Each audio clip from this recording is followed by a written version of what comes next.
mga Mindoreno mula sa maayos na pamumuno ng gobernador na may galing at serbisyo para sa Mindoreno. Kagalang-galang Gobernador Bogs Tolo na minsan ang tinanghal na top performing governor hindi lamang sa Mimaropa kundi maging sa buong Pilipinas. Sa larangan ng edukasyon, maging sports at akademiko ay hindi nagpapatalo. Iyan ay dahil sa mahusay na pamamahala ng Sports Division Superintendent Dr. Maria Luisa D. Salvato na isang tunay na Mindoreno.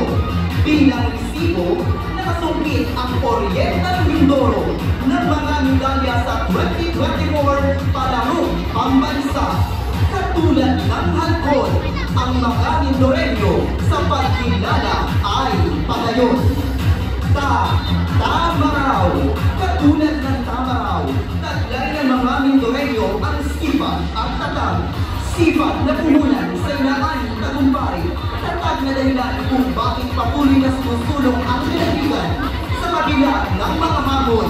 Sa init man o bagyo, matatag ang Mindoreno na nauhande.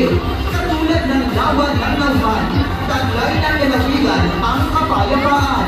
Ang mga Mindoreno ay palakaibigan, maayos ang tungo saan man ang pinagmulan at maging sino ka man.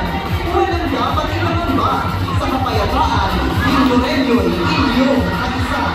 At ngayon, sa muling pagkaraos ng Palarong Pamilyon ng Mimaropa, sama-sama natin saksihan na katulad ng Maryan, ang bawat Mindoreno ay masigla, katulad ng Mount Alcon.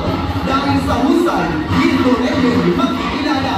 Katulad ng Tamaraw, Mindoreno'y matatag na hapang sa pag-ani ng mga tindong ginagawa. At katulad ng Nauhan Lake, sa kabila ng kompetisyon, kapayapaan ang sa inyo'y ipapabaon. Sa pamumunan ng masigasig na Gobernador Gobernador Bogs Tolo, Vice Gobernador Ibe Falcon, Sports Division Superintendent Dr. Maria Luisa D. Salvato, Assistant Sports Division Superintendent Sir Felix M. Pamaran, at Division Sports Officer Dr. Evi Talisay. Sa kabuuan, 688 na binubuo ng mga atleta, coaches, trainers at chaperones